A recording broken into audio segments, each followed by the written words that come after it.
దుబాయ్లో మీకు జాబ్ వస్తే ఈ తప్పు మాత్రం చేయకండి.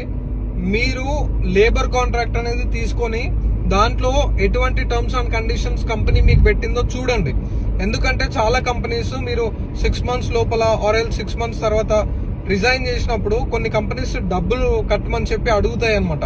సో మీరు ఈ కేసులో ఒకవేళ మీరు గవర్నమెంట్ కి కంప్లైంట్ ఇచ్చినప్పుడు ఈ కాంట్రాక్ట్ లో ఆల్రెడీ వాళ్ళు మీరు జాబ్ క్విట్ చేస్తే ఇంత మనీ పే చేయాలి, లేకపోతే 1 month నోటీస్ పీరియడ్ కాకుండా 3 months notice period, 4 months notice period ఇట్లాంటివి పెడితే అది ఆ కాంట్రాక్ట్ లో మెన్షన్ చేసి ఉంటే మీరు దాన్ని యాక్సెప్ట్ చేసి ఉంటే గవర్నమెంట్ కూడా ఏం చేయలేదు guys. Okay, remember this. And మీరు జాబ్ ఆఫర్ తీసుకునే ముందు ఈ కాంట్రాక్ట్ అనేది ఒకసారి చెక్ చేయండి. ఒకవేళ మీరు ఆల్రెడీ జాబ్ లో జాయిన్ అయి ఉంటే యుఏఈ పాస్ త్రూ మీరు ఈ జాబ్ కాంట్రాక్ట్ అనేది ఇప్పుడే డౌన్లోడ్ చేసుకొని మీ కాంట్రాక్ట్ లో ఎటువంటి టర్మ్స్ అండ్ కండిషన్స్ ఉన్నాయో చెక్ చేసుకోండి. సో అది మీరు ఒకవేళ జాబ్ మానేయాలి అని అనుకున్నప్పుడు హెల్ప్ అవుతాయి ఈ points. Okay guys, follow for more updates. Thank you.